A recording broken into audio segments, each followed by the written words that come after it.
Welcome to Instruction Discussion, our weekly look at the latest topics and trends in education affecting schools here on Long Island and schools around the world.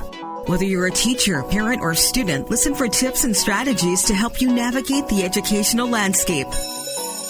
There's a bell. It's time to start today's Instruction Discussion on the voice of Nassau Community College, 90.3 WHPC. Hello, I'm Kevin Boston Hill, and welcome to Instruction Discussion, where each week we examine a recent trend or development in education and its impact right here on Long Island. Today we discuss a topic that is on everyone's mind. How will schools reopen, and how will the way we view instruction change going forward? To help me shed some light on this topic, we welcome to our classroom West Hempstead School Superintendent, Dr. Dan Rehman. Dr. Rehman, welcome to Instruction Discussion on the voice of Nassau Community College, 90.3 WHPC. Kevin, thank you so much, and I greatly appreciate the opportunity to share some time with you and our experiences as we have moved through this pandemic. Just to clarify, I am not a doctor, even though my initials are DR. But this morning, as of 5 a.m., we submitted our plans to New York State Ed and the Department of Health, and now we move into phase 2.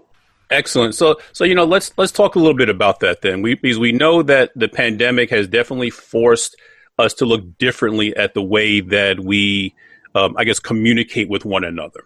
So what are some of the ways that you may have built into that plan that will help to build relationships between teachers, students, families, and kind of build that trust that is needed to ensure academic achievement?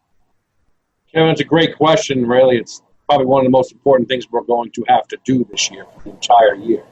I fully expect us to be in different modes of learning throughout the year, whether it be hybrid, which in our case, I'll speak more to it later, will consist of half the students in the classroom, half the students at home, and cohorts by families so that we can save them some time that way, or if need be, distance learning if the COVID numbers spike. So one of the things we did, I thought that was very successful this past spring, was we communicated in various means. Every single staff member had access to Google Classroom. Some other staff members chose to use different platforms, Seesaw, for example, WebEx, for example. We left the option open. That did create some issues for families and for teachers, but I thought it was in the best interest of the staff to be able to find the tool that they felt most comfortable using so that they could settle in quickly and ensure good quality instruction on a daily basis for our students. So a lot of our staff communicated through Google Classroom, Google Meet, so that's a combination of text, email, and video, phone calls, obviously, on a regular basis, our school management system, which is PowerSchool. But we went a step further. We knocked on doors. If parents needed us, we did that. We had some families who obviously did not have access to technology, and I'm sure that's something we want to explore later on today. So we ensured that they had the technology they needed. We provided them instructions in their native language, and we also sat with them and set up the system so that it worked prior to their leaving our building. So we did it in a number of ways, and I think it's going to be even more important that if we are in a hybrid model or a distance learning model come September, it presents a new set of challenges, right? We didn't go into distance learning until March. So the great majority of the year was spent in school. So relationships were established, and that's a whole different scenario than starting day one. Could you imagine being a 5-year-old and your first public school experience is going to be through the computer? We have to look at that differently. We're going to spend a lot of time communicating in the beginning. I'm going to be creating more videos. We're going to be communicating more through Google Classroom right off the bat. We'll continue to visit homes as needed. And one of the things I would hope to be able to do, I would like to visit each kindergarten family to introduce myself to them, maybe with some staff and the principal as well, to make them feel welcome and part of the RAM family. Well, that's all. That sounds amazing. I think that the families will definitely appreciate that as well. That personal touch, and I think that's what was missing during this whole pandemic time. A lot of families, a lot of teachers as well felt that that personal touch was missing, and we know that that is so important when it comes to education. Is that students actually learn better when they have that personal connection with their teachers and with fellow students as well. So I think providing that personal touch is going to go a long way to rebuilding that factor that our families and other students are going to need. I would agree, Kevin. One of the things I am most proud of that we did in this district is we jumped in right away. Everyone worked together. There was no hesitation. We figured out who needed to access to technology. In the meantime, we were making packets to drop off to houses or to be picked up. And the staff did just an amazing job, truly. Within the first week and a half, we were all online, figuring it out together, making sure people felt connected, most importantly. All of our lessons, in theory, began with an SEL check-in or social emotional learning check-in, or time was spent ensuring that people felt safe and comfortable. If they needed something, then we would direct them to the support staff or whoever was needed. So big kudos, a big shout out to the staff of West Hempstead for the work they did there. Excellent. So you did mention earlier about the level of technology that was needed for instruction to take place, and especially during distance learning, a certain level of technology is needed. So we also know that, and I think the pandemic actually shown a spotlight on the glaring inequities when it comes to access to technology that's available. So talk to me a little bit about how you dealt with that. I know you talked about handing out, doing the packets and things, but how else have we dealt with the distribution of technology, or just to make sure that students and families had what was required to get assignments done? Sure. To be honest, we fell a little short there this past spring. We did have some children in the same family sharing computers or pieces of technology. We have remedied that moving forward. Our plan is to offer a Chromebook to any student that chooses it. Obviously, if they have one home and they don't need it, that's fine. We did conduct a survey just recently to ensure that people had access to the internet, and obviously the speed of internet isn't hugely important, right? And for those, which in our case, fortunately enough, is a small minority, we will figure out ways, whether it be a hotspot or hopefully Altice was wonderful in working with families and giving them access to the internet for free for a period of time. I don't know if that's in the plan moving forward, but we will figure out what we need to do to ensure day one everyone has access. I've been saying this for a while. To me, access to the internet is probably the civil rights moment of our time right now, right? It's just not fair, and it's creating opportunity gaps and achievement gaps that are ever increasing. If we don't do something as a nation, not just here in New York, but as a nation, the gaps, both the opportunity gap and the achievement gap, are going to continue to widen.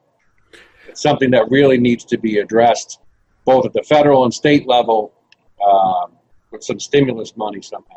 I understand fully that money is tight in many situations, but it's something we need to figure out, and hopefully these telecom companies can come up with a plan that's cost effective and help each and every student, because as you know, any true educator believes that every child, not just some, but every single child has the right to a free and appropriate education. I couldn't agree more. I've actually said myself for years that education itself is actually the next civil rights movement that we really need to tackle, just so we can really make some real headway in closing the achievement gap. But now when you're talking about the access to technology, and we all know that technology is vital. If you don't have the technology, you don't have the access. And if you don't have the access, you're not going to get what you need, not going to get that education that you need to advance in this world. So you're right that we do need to find a way to get that technology access, whether it's free Wi-Fi or what have you, to everyone, because it turns into the haves and have-nots. And I think that some municipalities are starting to look into that to be able to just provide, basically to make it like like your water service. You would get the same way you get water service, you get access to Wi-Fi. So electricity service, you get access to Wi-Fi. It shouldn't be a separate thing that you have to now decide, am I going to feed my family or am I going to provide Wi-Fi service so my children can get educated? I couldn't agree more with that statement, Kevin. That's absolutely right on the mark. Hopefully that happens sooner rather than later. And I think that with all the work that you all are doing here in West Hempstead, as well as what some other advocacy groups are doing as well, I think we're definitely going to be pushing that envelope forward. And there are some telecom companies that are looking into that. I know Verizon is one. They're looking into how they can expand their usage and provide access across the country and everything. You mentioned Altice and some local companies as well, but we'll see what we can do going forward. So let me ask you this. We spoke about the access to technology, but what is being done to ensure that equity in our curriculum exists so that all students can see themselves and that cultural proficiency is evident? Another fantastic question. I have to say, I'm very proud of the work that we did here. This is really an opportunity to reimagine education, right? The state knew this was a pandemic. They knew that this was something unique. And what they do? They waived the Regents exams. They waived the 3 through 8 exams. They waived the NICE/SLAT exam. And they gave us an opportunity to truly have staff teach our children, our students, and allow them to learn, right?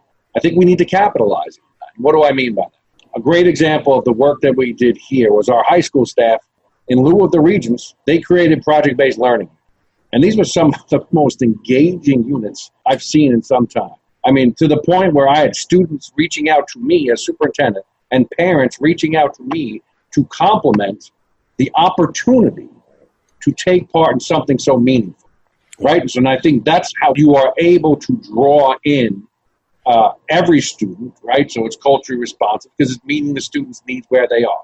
Right, whether it's a constructivist type of lesson at the primary level or intermediate level with a math program where you're giving kids multiple entry points, reader writers workshop model where kids are reading at their level, but the teacher's working with them to ensure that they're making the progress that they need, but it's based on interest. So we're allowing students and staff to explore what is of interest to them, but still meeting the standards that we need to meet according to New York State. So those are just a couple of things we did.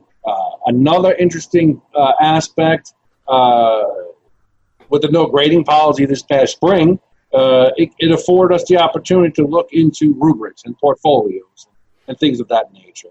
We are moving towards standard-based grading. I would love to see mastery-based grading, which would allow students to progress at their own rate, right? If we have a student who might need a little extra time, best example, I have twin boys who are now 19. I don't usually like to talk about them, but I don't want to use anybody else as an example. So I had twin boys at the time when they were in first grade. I had one who was progressing very nicely and probably reading in a second or third grade. Another son who was born 2 minutes later was still a little behind developmentally, right? So he was reading at probably an end of kindergarten, beginning of first grade. So why should my one son be held back, right? He should be allowed to progress, and the other guy should get what he needs as well so that they can all make progress, right? And I think that's the beauty of the work that was going on here this year. And again, it was a team effort, administrators, staff, aides, monitors, TAs, everyone was in this. And they really did some beautiful work around these ideas. So I think the idea of mastery-based grading and the idea of more project-based learning, not always, because I think there are times when you need direct instruction. I think there are times when you need small group instruction, right?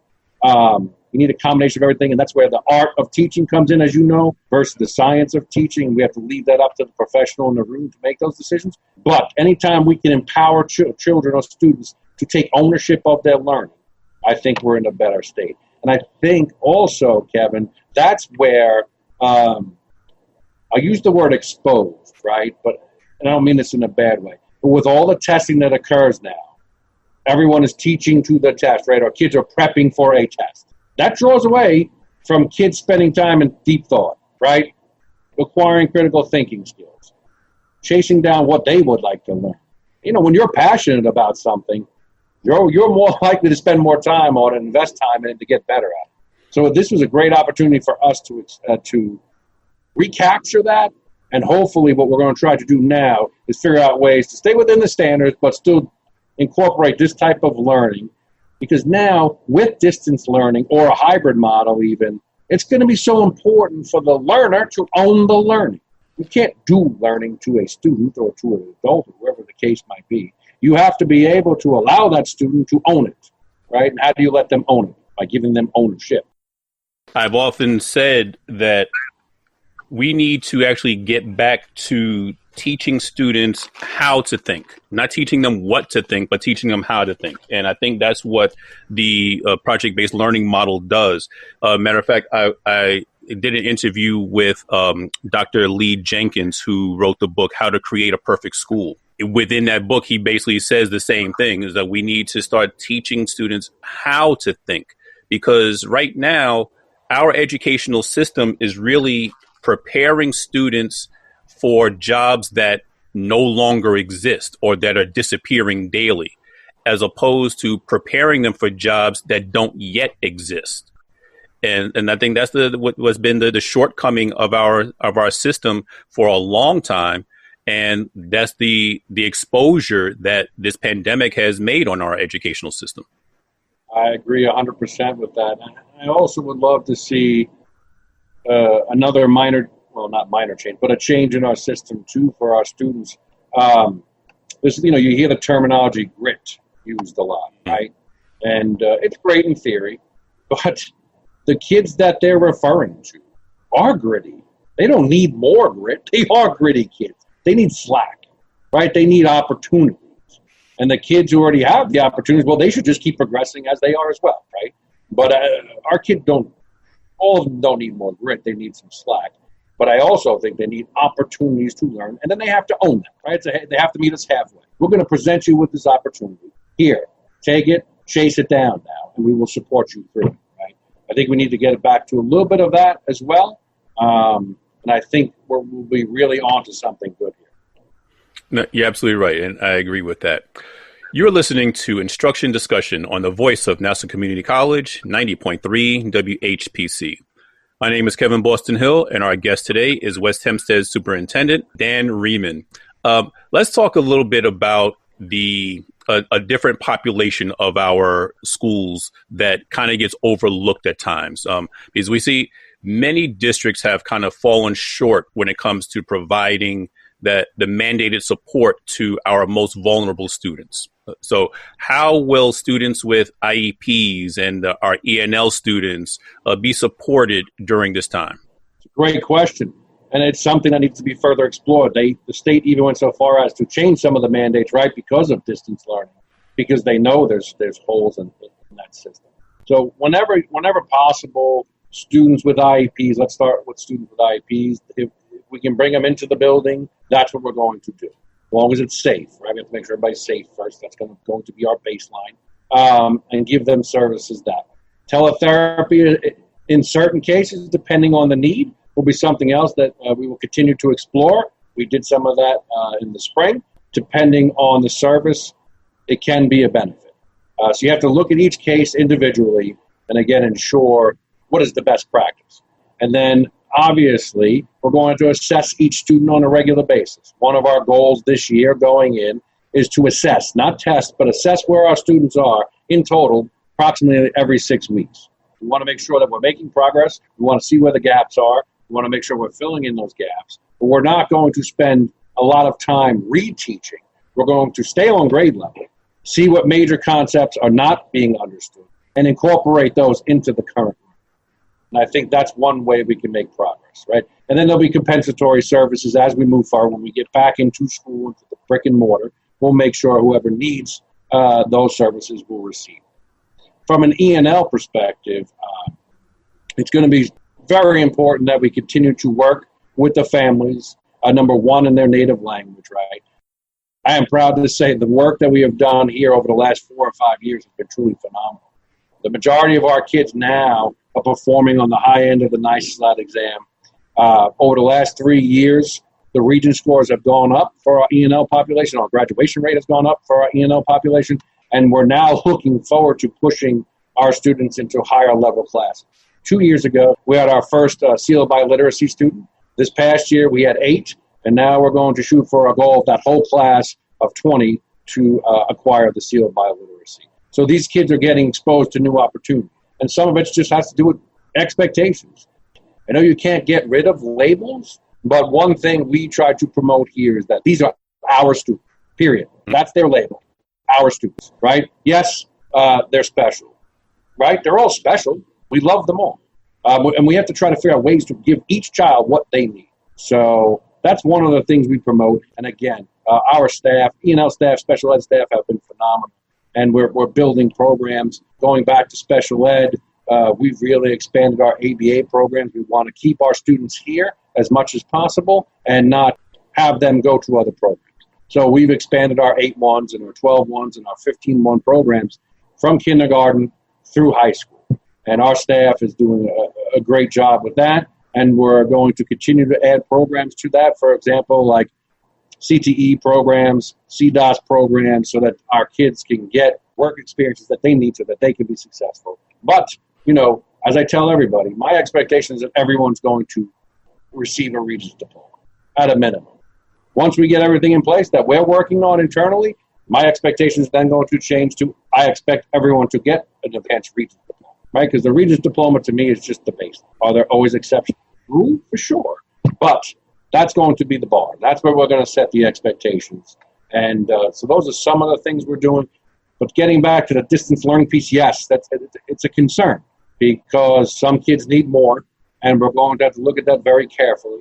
If the COVID numbers stay down, I think that presents some new opportunities that we didn't have in this past spring, where we can bring students in to the buildings for those services so that they're working live with the teacher. All that sounds wonderful. And I know, again, the business of schools is to produce an academically and civically minded student. So and no matter what these are, they come in with, our job as educators is to take whatever student comes to us and make them better when they leave us.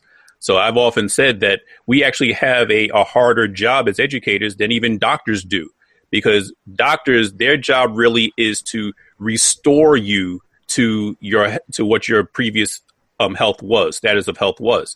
And they have a model looks like. Educators have to make it better, but they don't know what that end product is supposed to look like. So we're really known here, but it's something that's very vital in our community. Let's shift gears just slightly a little bit, because I know this is a question that I'm sure a lot of parents are weighing on their minds as well. What policies or strategies are being put in place as far as sanitizing our schools and making sure that students stay safe in the schools and they're socially distanced and things of that nature?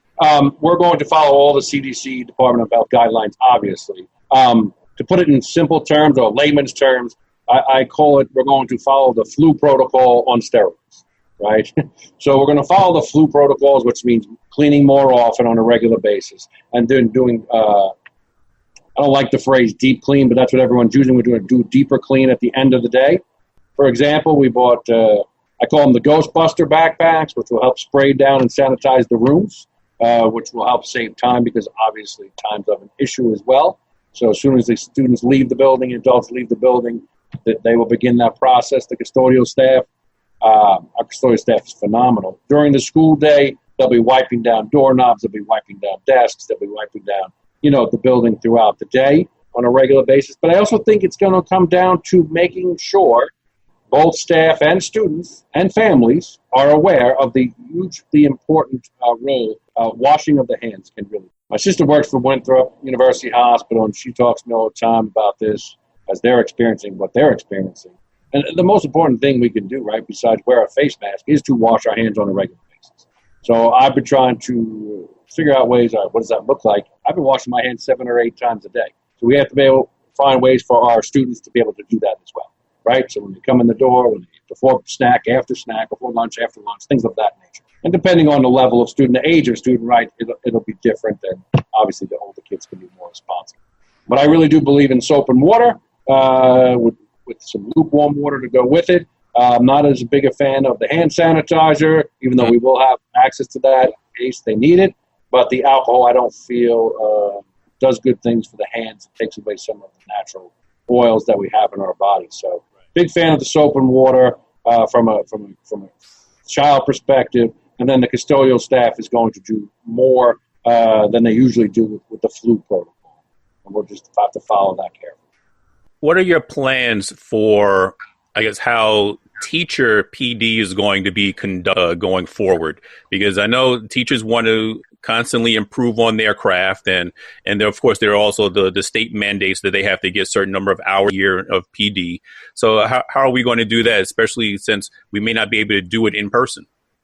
One of the things we're most proud of here in the district, we've really moved our PD program. 7 years ago, I remember clearly administrators and teachers all in one room with one presenter for PD. And now we have a model where we break out by cohort, whether it's grade level, whether it's department, whether it's support staff, and even the support staff is broken down. Psychologists will go with one staff developer, speech will go with another. So we have what we call mandated PD as per contract, which are the hours after school.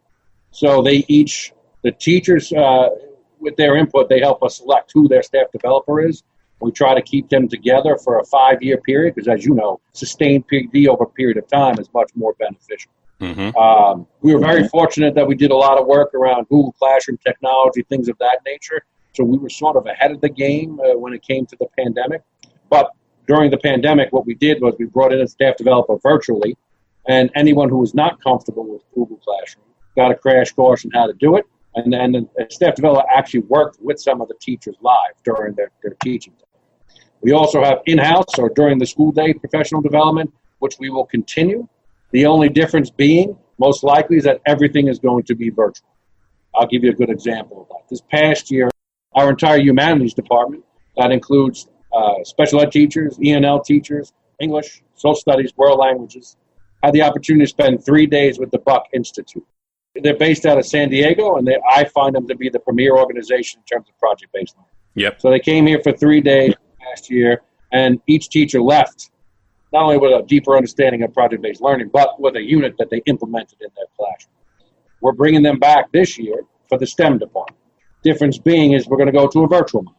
They're going to work for 3 days with our STEM department to do the same program that they did with our humanities department. So we're looking forward to that as well. So the model might change, but there's still ways to do live or just-in-time learning, as I like to call it. So maybe the staff developer can be in a Zoom meeting in the classroom, right? And the kids can see the staff developer on the whiteboard, and they can access it that way. Excellent. Thank you for shedding some light on the variety of topics that we did cover today.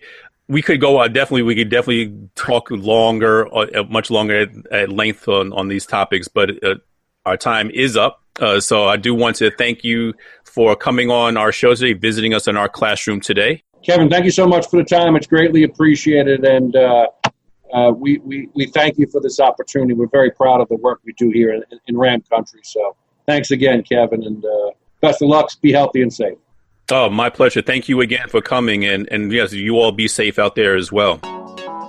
My name is Kevin Boston Hill, and thank you all for listening to Instruction Discussion, right here on the voice of Nassau Community College, 90.3 WHPC.